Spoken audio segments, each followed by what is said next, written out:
Hello and welcome to ATARC's webinar series. Today, topic experts will share strategies that agencies can implement to alleviate the concern of the unknown and make operations more efficient. My name is Kirsten Katsaruba, and I will be moderating today's panel discussion. ATARC stands for the Advanced Technology Academic Research Center, and ATARC is an organization that facilitates collaboration between government, industry, and academia in order to accelerate technology modernization initiatives. We provide ongoing opportunities for cross-agency collaboration through on-site interaction, learning, and market research. I would like to welcome all of our attendees and give a special thanks to Jean Zapp and the entire Electrosoft team. This afternoon, we're going to hear from our panelists, and we also will have Q&A as an option. So if you'd like to submit questions of your own in the Q&A section of this platform, please feel free to do so. And also be sure to respond to the 3 poll questions that we're going to be popping up throughout today's session to ensure that you receive your CPE credit for attending today's webinar. So with that all said, I'd love to welcome our panelists to go ahead and come on camera and come off mute because we're going to do a quick round of introductions.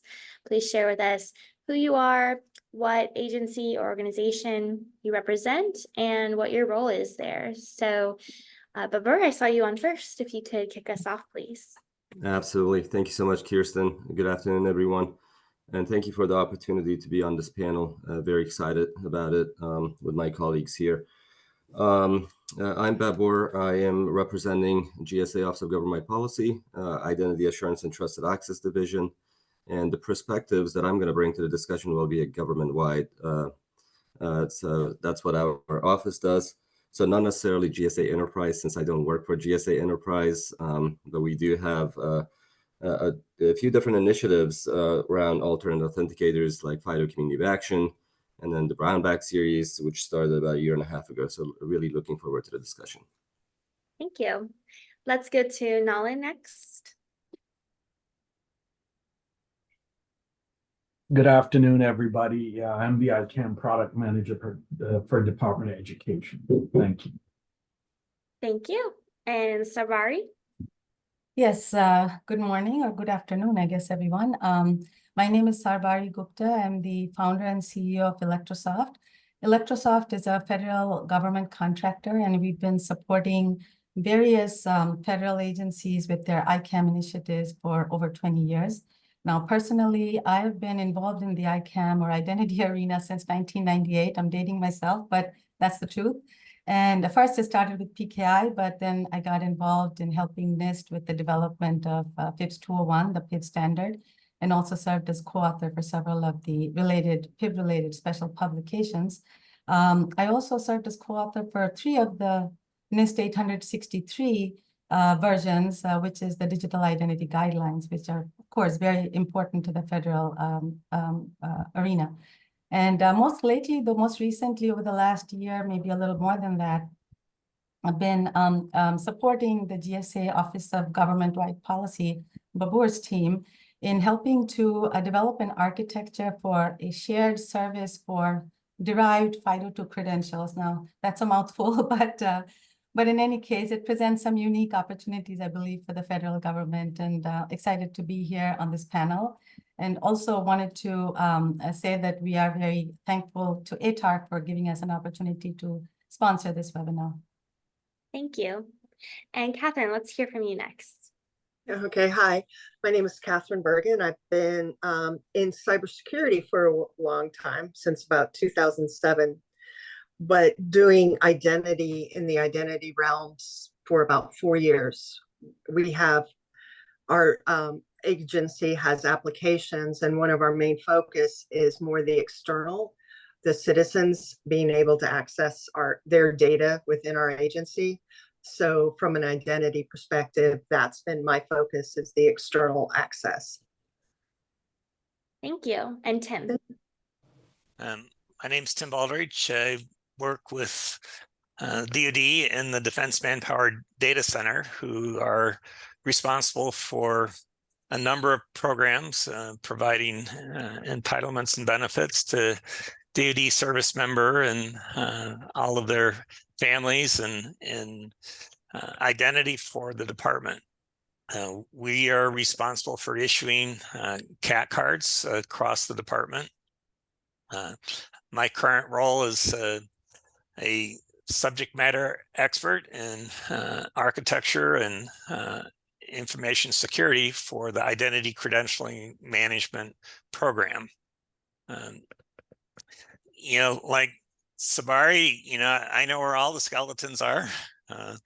I recall in the early 2000s when it wasn't clear that we would put federal identity on smart cards, and when HSPD 12 came out and we were given the direction, the FIPS and the special pubs all emerged from that thread. So this feels a lot like, the topic today when we're talking about FIDO2 and what it means, much like that time when these standards are emerging. I mean, largely they're written, but not yet published. So we're all, I think, anxious to hear about this. And without further ado, I'll pass the baton.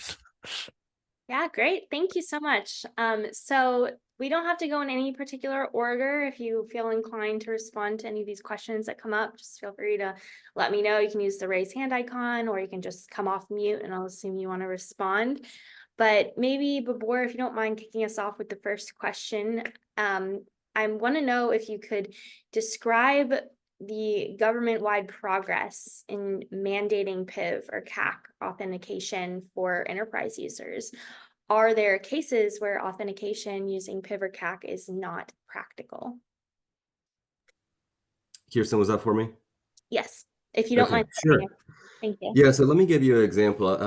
Prior to joining GSA about 2 years ago, I used to have I used to support the DoD and also the civilian government as a contractor. And we used to have a CAC card, say the DoD's case, and then different cards for different purposes and a list of usernames and passwords. I'm not, saying that we used to write it down, but it was very difficult. And part of that was CAC and PIV was great in terms of getting you into the system. And where single sign-on was enabled, you could move around the network. However, there are many different cases that PIV and CAC wasn't, we couldn't use it, whether it was interoperability, whatever, multiple different reasons that are behind it, or simple things as just like USB pass-through, especially when the cloud became a thing, cloud first adoption. So those challenges are still there. And that's where FIDO tokens, FIDO standard, and then FIDO as an organization, I think it could be a really good and resilient approach where PIV and CAC is not useful to use a different type of a token. For instance, mobile devices. Imagine having a USB type of a token to have something you have with something that that would provide the phishing resistant authenticator. And I know PIV and CAC is a lot more than just an authenticator. I'm sure Tim and others will touch on that. However, when you have the phishing resistant authenticator, you're automatically phishing resistant person. So the intent is to protect us as the federal workforce, in Catherine's case, protect the civilians. Me as a federal employee or a contractor, and then me as a citizen to trying to get my benefits somehow. So I think there are a lot of really good use cases. If it is okay, I can go to some of the initiatives that my team has been leading, going back about a year and a half ago, actually. This was OMB backed, and we started FIDO Community of Action. The idea was to do agency pilots for participating agencies. I think about 16 or 18 of the CFO Act agencies went through the pilot. So from there on, we just completed cohort 3 mid-June.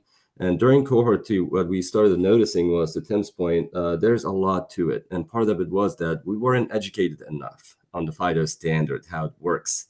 And it has matured a lot just within the past year and a half because of the different initiatives. So we were facilitating these pilot programs. About 4 to 6 agencies would participate in each, just piloting different alternate authenticators. The idea isn't to do away with PKI or CAC or PIV, but it's the intent is to provide phishing resistant authenticators where you cannot use CAC or PIV.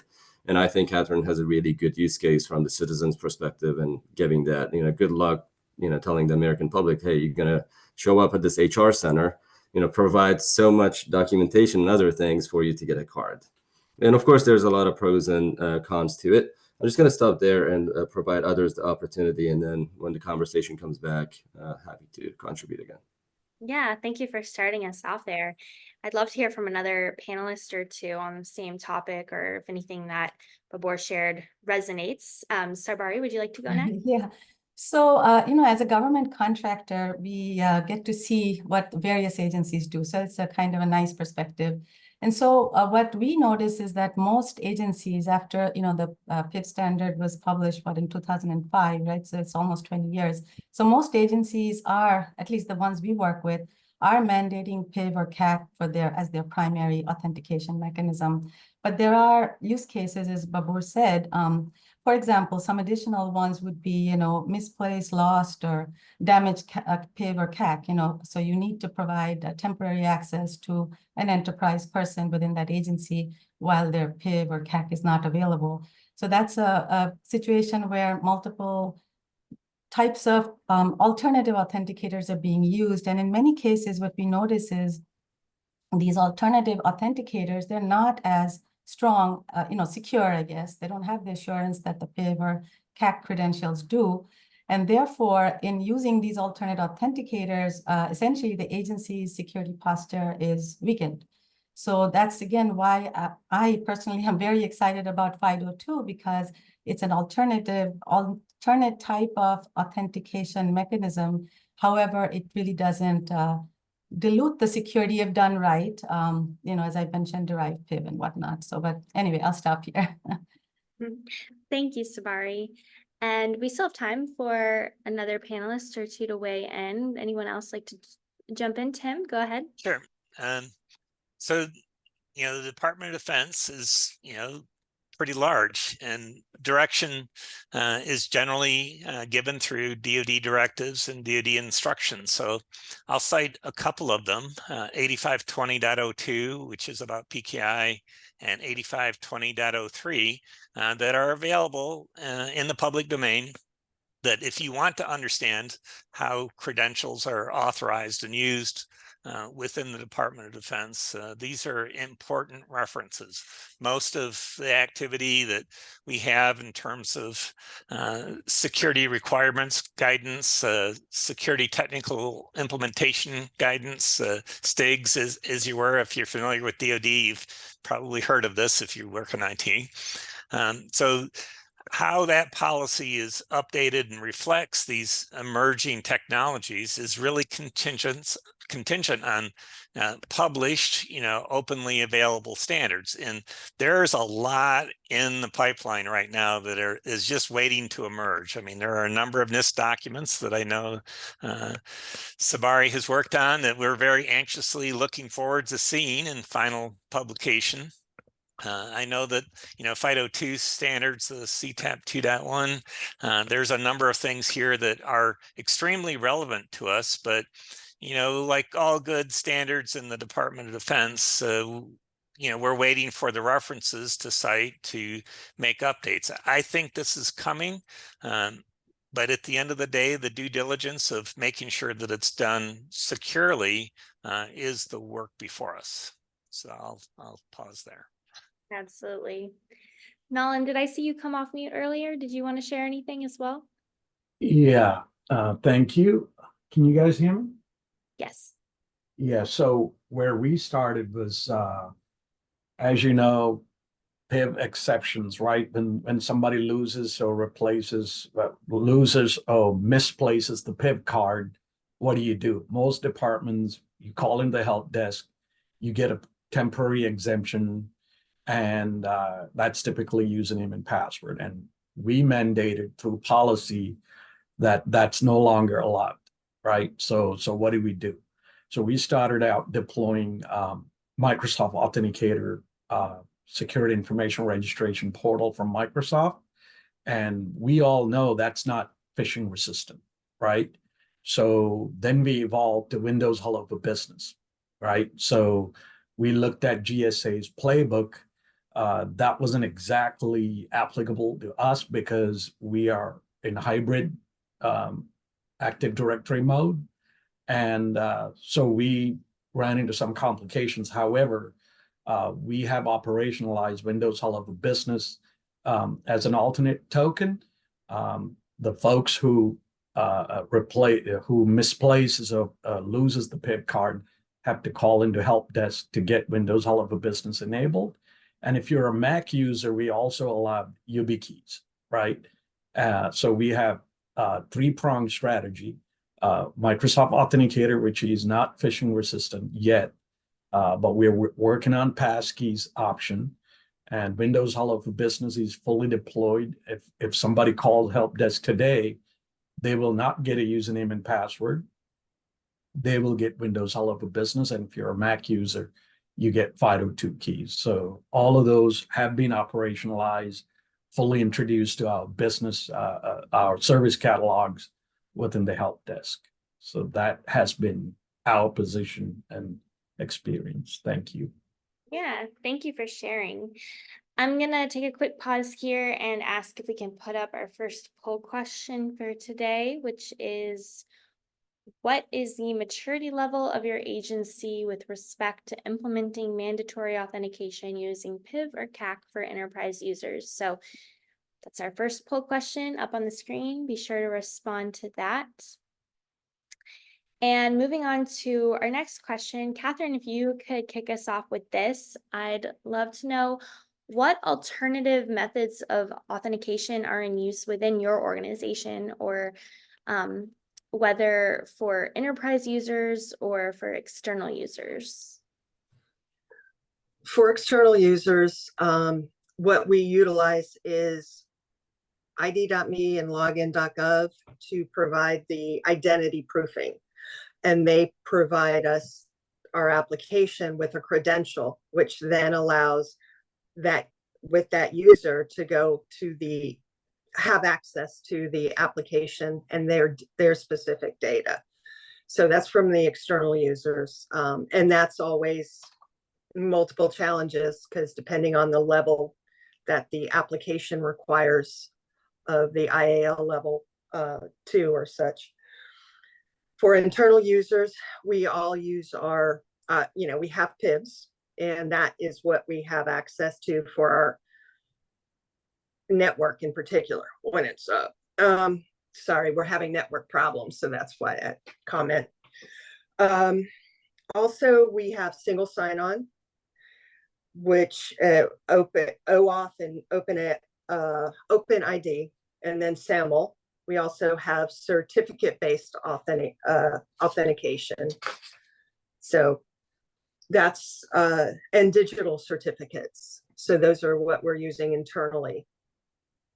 Excellent, thank you. And how about for anyone else on the panel? Is there anything that wasn't mentioned, or if anyone wants to share their experience with those? Yeah, if I may, just like Catherine stated, we use login.gov for external uses, right? There's an array of MFA optional technologies available for them to register, right? We use login.gov for proofing, but we all know IAL2 proofing, which is required, is not yet available. I think it's slated to be available down like around September. Login.gov's going through Kantara assessment as we speak. I think that, however, the internal users, PIV is mandatory. However, if the PIV is not available, passwords are not allowed anymore. But once you call into help desk, you're a Windows user, you get Windows Hello for Business. And if you're a Mac user, you get a FIDO2 key. Also, we use, as Catherine stated, certificate-based authentication for all, about 94% of our internal applications for internal users use CBA, certificate-based authentication. Over to you. Thank you. Yeah, thank you for sharing. Tim, did you want to respond to this question too? Sure. DoD has a large program called Purebred, which you can find out more about under the PKI, PKE section of the public.cyber.mil. And that's how we manage certificates on mobile devices today. It is ostensibly a fully compliant but not accredited derived PIV credential.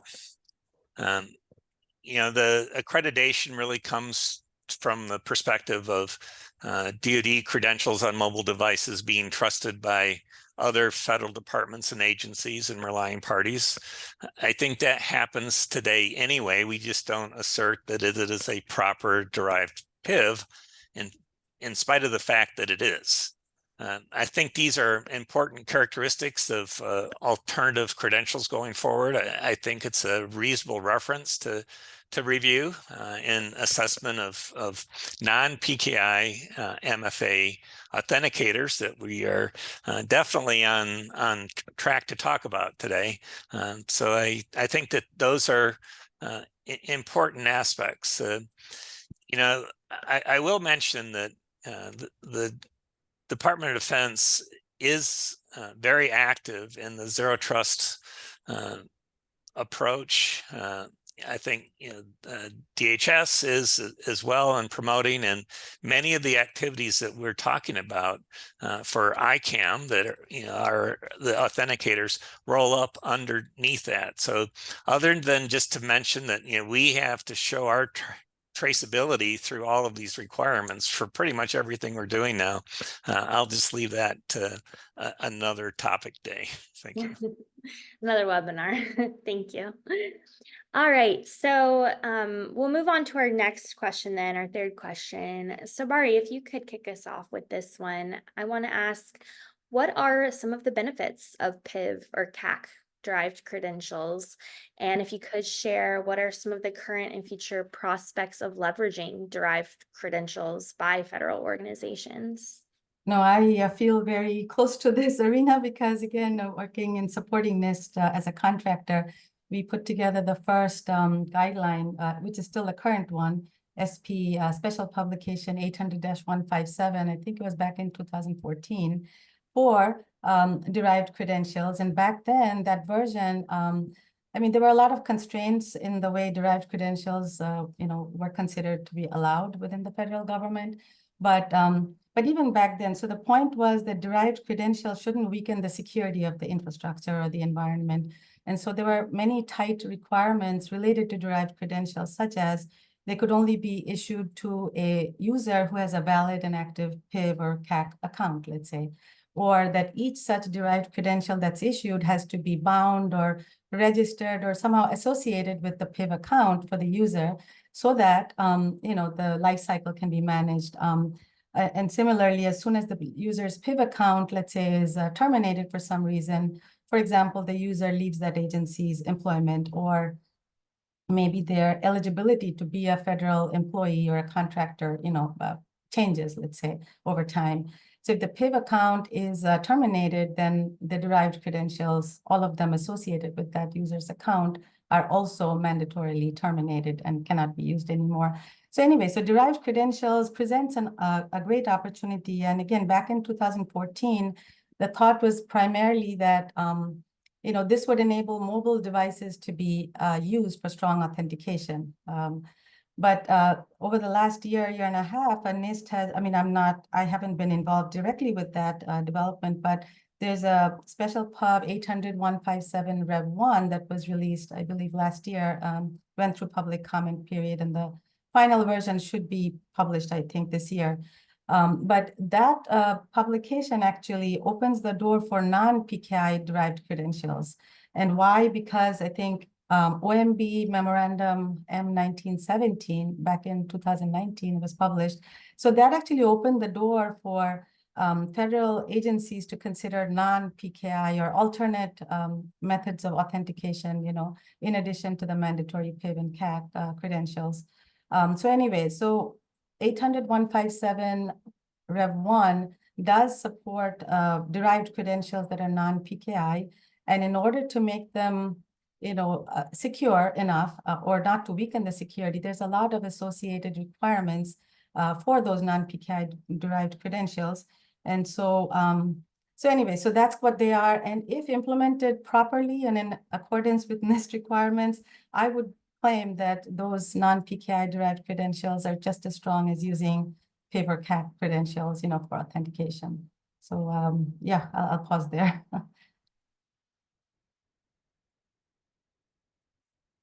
Kirsten, you're on mute. Thank you. Thank you, Sabari. Who else would like to jump in on this and share their experience, or just if anything resonated from what Sabari just shared? I guess you nailed it. Oh, go ahead. I have a question to Sabari. Sure. Hi, Sabari. Nice to see you again.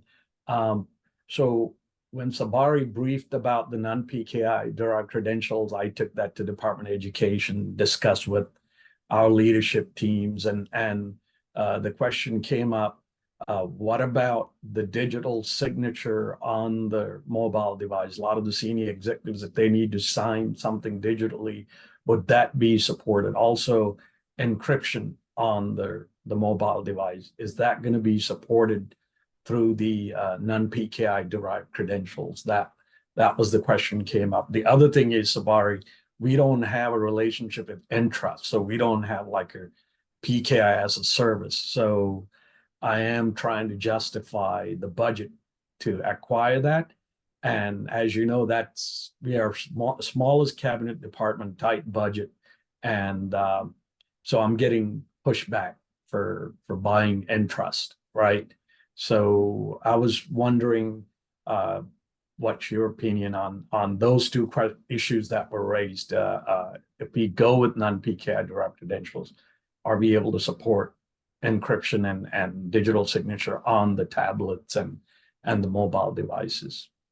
So, 502 specifically, I don't believe, as far as I know, it supports either encryption or digital signature.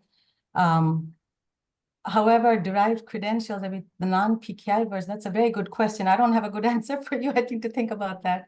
But I think it's primarily focused on authentication, but, perhaps I'll have a better answer later.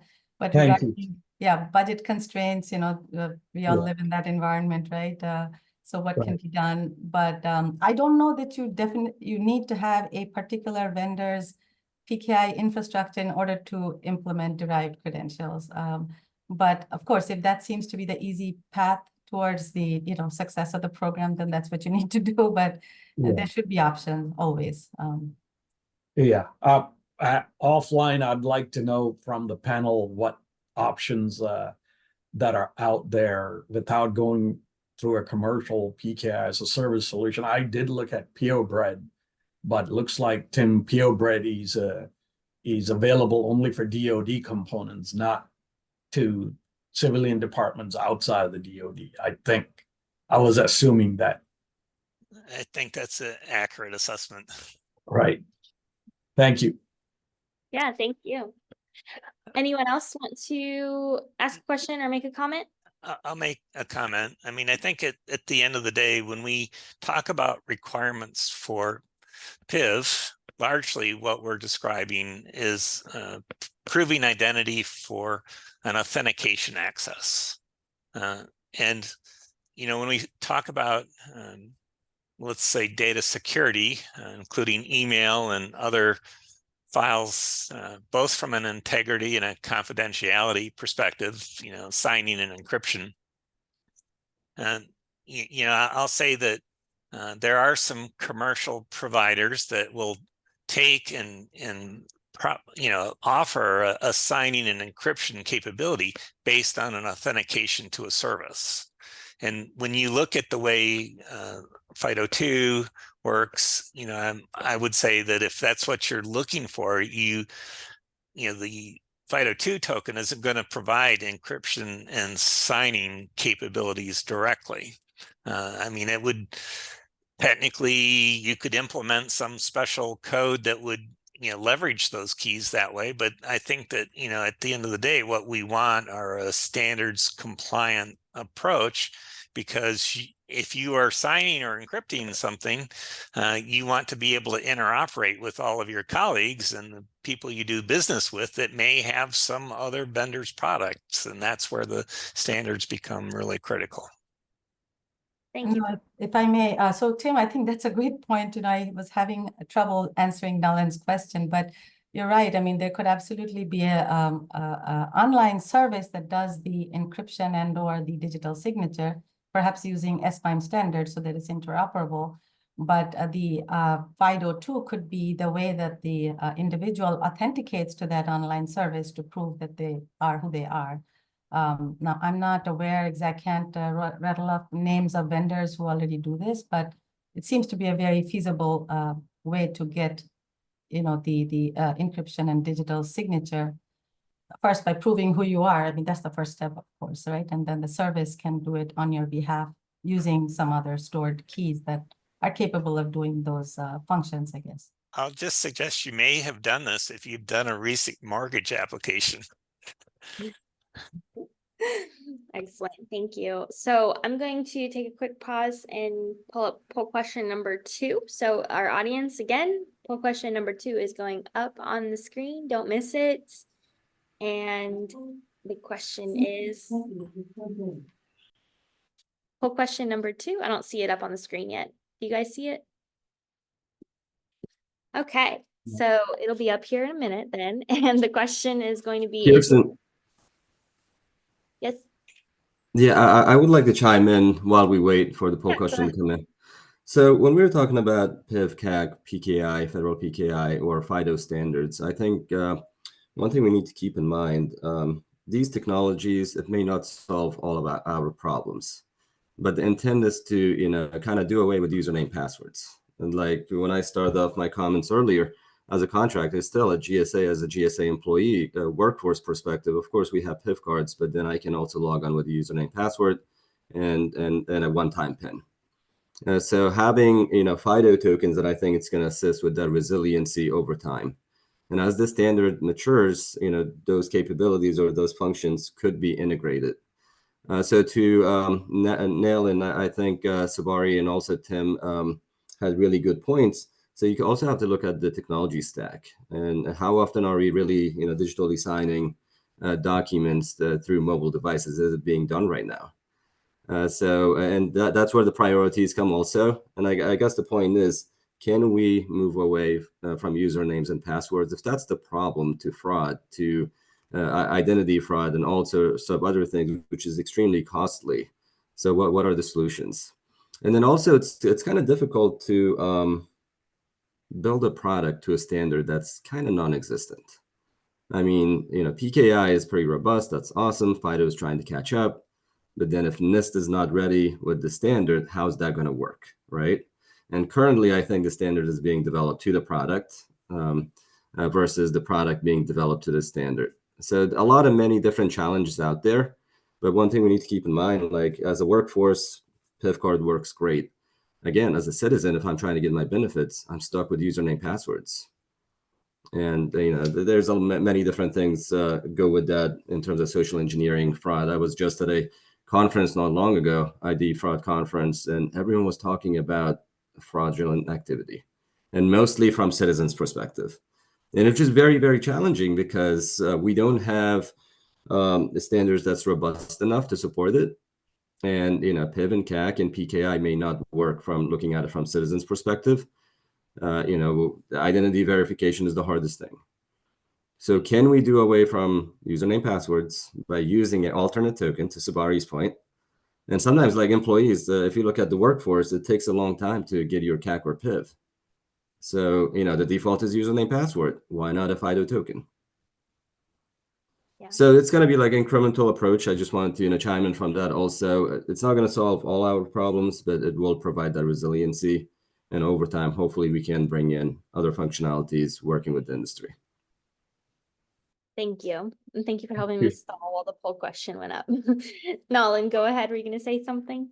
Well, no, I just want to thank the panelists, Tim, Sabari, and Dr. Baber for their feedback, right? Because that's something that I'm struggling with, again, being the small cabinet department with with budget constraints, right? Like buying they've given me a lot of funds to enable Windows Hello for Business and purchase FIDO2 keys and operationalize that, and thereby replacing username and password within the department. And the last hurdle remaining is derived credentials, how to implement that for mobile devices, and working with the Intune team to make this happen, but the lack of a PKI as a service solution within the department is a big challenge for me and to the Department of Education. And so that's why we were looking at the non-PKI derived solution. But like you guys were saying, I'm going to go look like Microsoft has encryption as a service, I believe, that could be used for emails and other functions. It may not be necessary to look at one solution that does all of that. I think that's what Tim and Sabari trying to tell me. Yeah. Thank you. Thank you.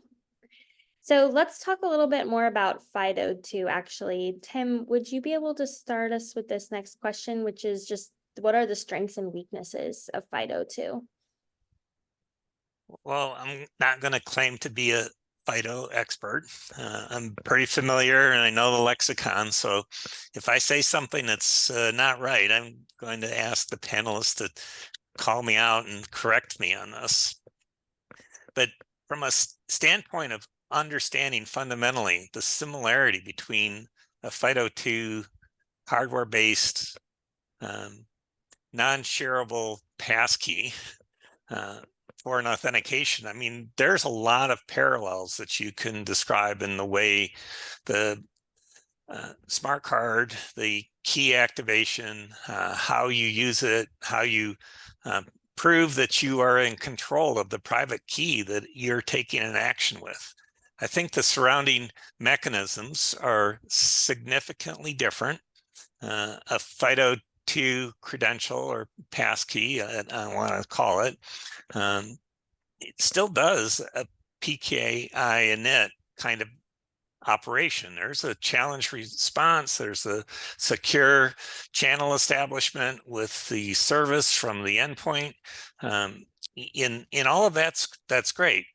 What's missing around that public key cryptography is the infrastructure. That's the big difference, and that's what makes the FIDO tokens lightweight and really interesting. And I do believe that it has a substantial momentum within industry, education, and government. So I do believe this is very strongly that we are going to see much more of this. To Sabari's points earlier, being able to take one of these non-revocable FIDO tokens or passkeys and associate it to a PIV account is a particular challenge. The identity provider or the relying party or service provider, the application you're going to, will have a responsibility to act on whether or not they intend to assert, that you are PIV eligible, or that you have, a third-party credential that you're using for something else. So you get a credential from your bank and you're trying to go to your healthcare provider. What are those attestations? So part of the update in the FIDO2 standards is this concept of enterprise attestation, where you can validate that the credential is meeting a certain standard or collection of requirements, and that through the identity provider that verifies that credential, you can make this other, I'll just say, affiliation or binding action to an assertion that you want to make. And so I think that this is all relatively new from a standpoint of this enterprise attestation versus the principal driver behind FIDO in the beginning was to provide a certain level of anti-tracking capability to consumers. And these are really kind of opposite poles on the battery of identity that we need to fully address. But I think that a lot of really smart people working these problems, there's a lot of effort and due diligence that's in the marketplace today to bring this forward. And I'm very intent on watching this progress, both in the standards area, the government adoption, and what industry brings to the table. Thank you. Sabari, did you want to add anything? Yeah, I definitely. I mean, so I totally agree. You know, Tim made a really good point for those audience members that are not very familiar with FIDO and FIDO2. I mean, the FIDO also uses public key or asymmetric key cryptography. So a key pair is used, and many of the same challenge and response mechanism that's used by in the PKI environment, those are being used for authentication. But the very important distinction between FIDO and FIDO2 key pairs and what we have in the PIV or CAC is the I piece of it, the infrastructure. And PKI is wonderful. Again, I grew up with PKI, you know, I'll be the first to tell you, and I think somebody else mentioned that PKI is very mature. It has a robust set of, you know, policies, procedures, compliance regimes, and it takes care of the whole life cycle of the authentication, or, you know, like the identity, meaning it covers what happens before you get the identity issued. It covers what you do, you know, the nature of the identity credential. It covers, you know, the entire life cycle, how you revoke it, how you renew it, and whatnot. And so it goes from cradle to grave, you know, it covers the whole life cycle. But because of that, PKI is heavy. You know, a lot of people think that PKI, oh my God, you know, let's not do PKI. But on the other hand, you know, FIDO2, it's lightweight. I think Tim just mentioned. But the great thing about FIDO2, as a PKI enthusiast, you know, I'll have to say, is that with FIDO2, because of the support of the various vendors who are part of the FIDO Alliance, you know, support for FIDO and FIDO2 on the operating system on, you know, regular laptops, let's say, you know, workstation type of devices or mobile devices, it's highly supported, and the browsers. So you don't need a lot of end user, like additional software, middleware to use FIDO and FIDO2. So those are some of the benefits of, you know, getting that. So that, and it's also very easy to use. The way it's been structured, you know, the second factor for enabling the use of a FIDO2 credential could be your face, or it could be, you know, it could be a PIN, it could be your face, it could be your fingerprint, etc. And users have already become, you know, like accustomed to that, I guess. So it's relatively easy to use even for non-sophisticated users. It's phishing resistant. I don't know if we really drove that home, but if it is a multi-factor FIDO2 type of credential, then it is phishing resistant, which is very important for the federal government domain, where we can't have, you know, I mean, the whole problem with username passwords, or with using authenticator apps on our phones, is that it is not phishing resistant. But what FIDO does not address, I don't want to say it's a weakness, but intentionally the FIDO2 creators, you know, did not address the full life cycle of identity, but they just addressed what happens with the, you know, middle part, let's say. So what FIDO doesn't address is what happens before. How do you vet somebody or approve, you know, verify that they are who they're claiming to be, or whether they're, you know, for federal government, it's important to determine eligibility or suitability for the role that they're in. You know, those kinds of things are not addressed by FIDO2. And similarly, what happens with the life cycle of the FIDO2 credential isn't addressed by the FIDO2 standards, you know. So that can be implemented in whatever way. So that's why they left it out, I would say. But anyway, I'll stop there. I've been talking a lot, so I'll keep it at that. That was great. Thank you. Anyone else want to add anything, or should we move on? Yes, Catherine, go ahead. Yeah, hi. I just wanted to ask, because one of the challenges we have, our agency has been around for a long time. We have lots of data and lots of legacy systems. So using FIDO2 with these legacy systems, that's one of the challenges I think that we anticipate. As well as there may be some challenges with partial adoption, or even accessibility concerns for 508 is big in our agency. So that's always another major concern. Does anybody have any thoughts on that as far as from your experience with FIDO2? Great question. I can chime in. I think for legacy apps, you'd have to have a front end of some sort, you know, a web-based front end, and that would kind of connect the user back to the legacy backend application. But in terms of accessibility or, you know, like, I guess equity, does everybody have access to it? I mean, it depends, I guess, how it's implemented, but since, it requires the use of most likely a mobile device, so certain segments of our population may not be able to afford a, suitably equipped mobile device. So in that sense, I guess that is hard, or to afford a YubiKey or something like that. So it does raise some good, challenges, I guess, from those factors or those avenues. Catherine, as part of the FIDO Community of Action, we had one agency pilot with mainframes. If mainframes are considered legacy systems, close enough, right? So happy to connect you with them and chat with them directly to see what the findings were.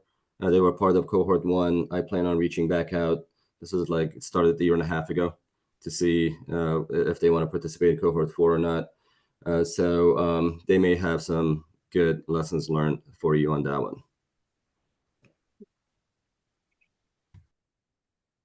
Thank you. I appreciate it. Sorry, I forgot I was on mute. All right, and then our last question here, we'll see if we can fit this one in. We've got a few minutes left before we want to do our round of key takeaways. Oh, there's the third poll question. Okay, if you're at home, be sure to respond to the third poll question up on the screen. But our last question that I'm going to pose, let's see, Nolan, if you don't mind answering this one first, which is just if you could share with us some of the primary considerations when it comes to implementing FIDO2 as derived credentials for enterprise users, and then anyone else who wants to add to that. But Nolan, if you could start. So FIDO2 as using derived credentials, we're not there yet. We're simply using derived credentials is my nemesis right now within the ICANN program, right? For the reasons that I described earlier. So let alone trying to get derived credentials into a FIDO2 key. In this case, if you were to get PIV onto a FIDO2 key, we're nowhere near that, Kirsten, tell you the truth. And we're simply using FIDO2 keys, Windows Hello for Business and YubiKeys just for authentication into devices and applications. But derived credentials is sort of on hold in our organization. Okay, thank you. And anyone else? Tim, did you want to add anything? Sure. I'll just say that, Nolan, thank you for calling it derived credentials. I take particular exception to the term derived credential.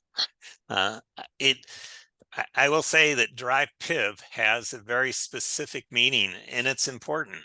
But in general, all credentials are derived from something. And so I think it's kind of a redundant statement in this way. So if it's derived PIV, it has a special meaning, but otherwise it's an issued credential, and you may have used a strong credential to propagate that identity to a FIDO token. And I think this is kind of the key. One of the questions that I saw in the question and answer chat was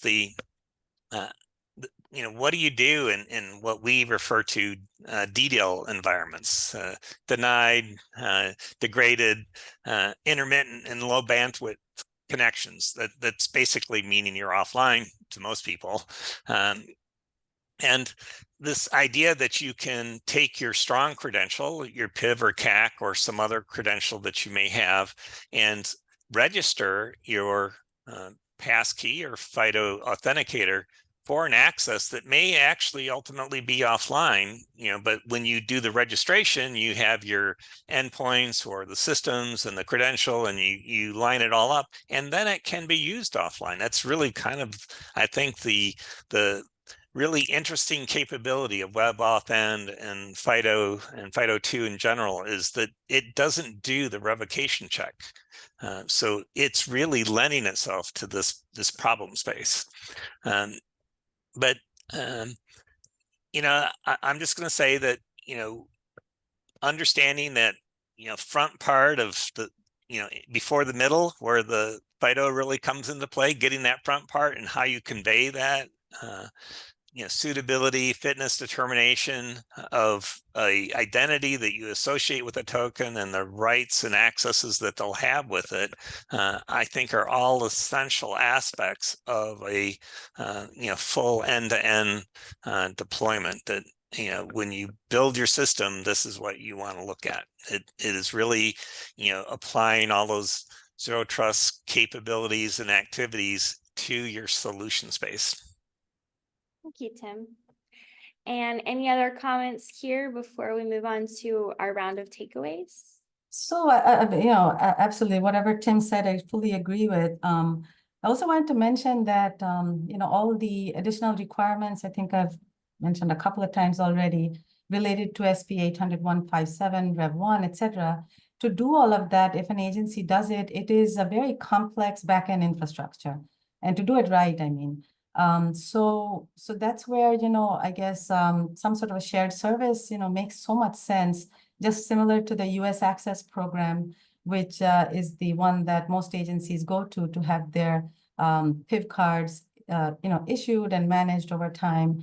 So I think because it's a complex arena, so it made a lot of sense, and agencies can just, pay by the drink kind of scenario for their PIV cards.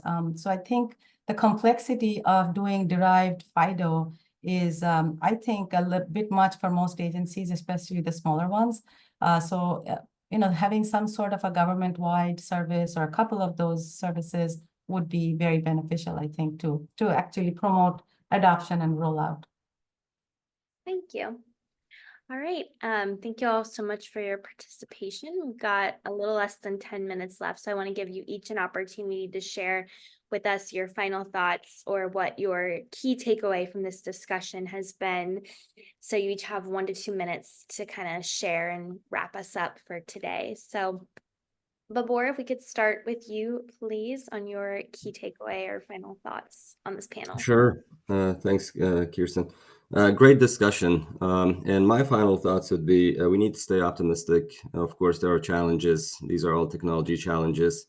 And we need to continue the collaboration, whether through ATARC, the FIDO Alliance, and others, and industry. We cannot do a lot of the things without industry's help. We as in the government, and identity is a super complex, environment or domain. It's part of cyber, but then also in terms of FICAM and ICAM, it's kind of isolated. And same thing when we start adding terminologies such as zero trust, and if you really think about it, that's the traditional least privilege. How good are you in least privilege before you start tagging and doing a lot of the cooler things zero trust standards are asking for, or the different frameworks? So it takes a lot of discussion. And also, I don't think we need to be discounting other standards that are out there. Again, sometimes, FIDO, and if NIST had a standard, maybe we would have, been further along. But I think everyone has the right intent and working extremely hard. And it's extremely difficult for the industry to build products to a non-existing standard. Going back to phishing resistance, we need to look at what are the major problems. If fraud is a problem, if social engineering is a problem, and username, passwords, and one-time pins are a problem, can we use FIDO? And I think that depends on different perspectives and what are you trying to provide, or the services. And lastly, identity. When we look at it, from 3 different lenses. One, public, which is citizens, getting their benefits. Another one is workforce, me as a contractor or me as a federal employee, and then there's the law enforcement aspect also. So all of these complexities come to play, and I think most of the discussion was workforce related. And so what are we doing in terms of the public? Of course, as public servants, we work for the American people on behalf of the U.S. government. So it's extremely important to really think hard about these. And that's when, that's why we started the FIDO Community of Action. Piloted. These are small pilots. You don't need a full-blown implementation. And pilots are amazing in terms of figuring out if technology is going to work for you or against you. Thank you. And Catherine, what is your key takeaway? Sorry. very complex, as that has mentioned, as well as the need to collaborate. And I'm going to be connecting with everyone, so just be on the lookout. But also, it's all the variables that go into making the decision to go, how do you move? What is the best solution for your agency, or what your mission is? I think that's the challenge, trying to identify all the variables, as well as something we didn't mention, but we have new legislation that's coming out. How will our solution work with AI? How will it work with quantum encryption? Because that's something that everybody's very challenged by right now as well. So let's continue our collaboration, because I'm enjoying it. Mhm. Thanks. Me too. Thank you. And Nolan, would you like to go next? Yeah, so this is completely outside of what we talked about. I attended a session where they're proposing decentralized identity in the blockchain, right? So I know M1917 and M2209, they're all calling for centralized identity platform. But I was just curious as to the idea of decentralization in the blockchain, storing identities in the blockchain, why the government hasn't looked at that. None of the government guidances talk about this, but it seems like private sector is heavily invested in like decentralized identity in the blockchain and self-sovereign identity. So that's a topic, I think, for the next session. I was curious as to some of the folks who's been in this field for a long time, what you thought about that. But I know we're out of time, but I'm curious to hear about that topic. Over to you. Thank you, Nolan.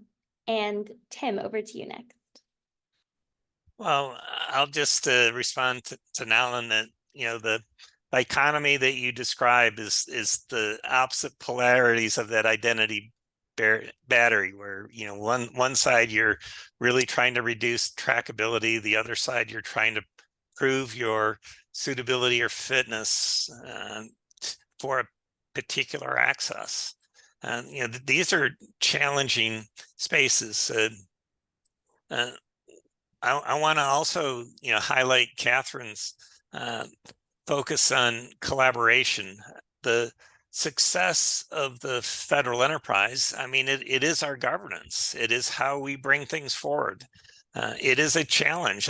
I know this because I've been in the rooms for both GSA and NIST as a part of the Department of Commerce, and the limited funding they have to do the tasks put before them to coordinate this. So, I'm just going to really foot stamp that progress here is literally the coalition of the willing. If you don't contribute, it's not going to happen.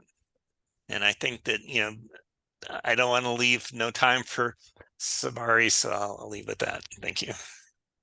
Thank you, Tim. And Sabari, we will end with you. Thank you. So parting thoughts, again, as I mentioned early on, I'm really excited with the prospect of FIDO2 and PIV CAC requirements coming together with this derived FIDO2 concept, because I think it brings the best of both worlds together, so that's one thing. But I do want to come back to Babur's point that while we spent most of our time on this panel talking about the enterprise use case, for people who have PIV or CAC, but FIDO2 could serve as a very good authenticator for citizen authentication, with the assumption, again, that most citizens have access to a mobile device that can support, the implementation of FIDO2. So that has some challenges. But the other point, let's see, Nolan, you brought up, decentralized identity. I can tell you that as a contractor to NIST supporting the development of 863-4, the latest one, which should be published hopefully soon, and second public draft will be published soon. I know that the NIST team looked very long and hard at, decentralized identity and self-sovereign along, with the contractor team. And just as Tim said, it's two different worlds. One part of the world wants to have complete anonymity and they don't want anybody tracking them. Whereas with the government, I mean, just the inherent nature of government business, you can't have that. You need the suitability and the confirmation that you are vetted strongly and such. So so basically the NIST team decided that we're not quite ready. And that's where it is. So anyway, and I also wanted to say on behalf of Electrosoft that we wanted to thank each of the panelists, for their expert opinions and observations. It's been wonderful. This has been a great conversation, and thank you. And to all the audience members, of course. Yes, absolutely. Thank you, Electrosoft, for making today's event possible. And for our folks at home, there is a fourth and final poll question up asking if you'd like to receive your CPE credit. So please be sure to respond to that. All right, everyone. I hope you have a great rest of your day and week, and we will see you again at the next one on Thursday. Everyone, have a great weekend. Bye. Thank you.